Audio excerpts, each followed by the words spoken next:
October the 11th, God's silence. Then what? When we heard that he was sick, he stayed 2 more days in the place where he was. John 11:6. God's silence. Then what? Has God trusted you with his silence? A silence that has great meaning?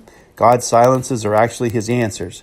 Just think of those days of absolute silence in the home at Bethany. Is there anything comparable to those days in your life? Can God trust you like that? Or are you still asking him for a visible answer? God will give you the very blessings you ask if you refuse to go any further without them. But his silence is a sign that he is bringing you into an even more wonderful understanding of himself.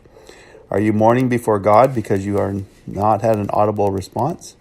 When you cannot hear God, you will find that he has trusted you in the most intimate way possible, with absolute silence, not a silence of despair, but one of pleasure, because he saw that you could withstand an even bigger revelation. If God has given you a silence, then praise him. He is bringing you into the mainstream of his purposes. The actual evidence of the answer in time is simply a matter of God's sovereignty. Time is nothing to God. For a while, you may have said, I asked God to give me bread, but he gave me a stone instead. See Matthew 7:9. He did not give you a stone, and today you find that he gave you the bread of life. John 6:35. A wonderful thing about God's silence is that his stillness is contagious.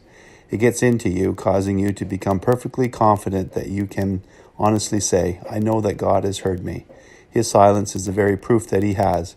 As long as you have the idea that God will always bless you in answer to prayer, he will do it.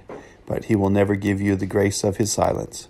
If Jesus Christ is bringing you into the understanding that prayer is for the glorifying of his Father, then he will give you the first sign of his intimacy, silence.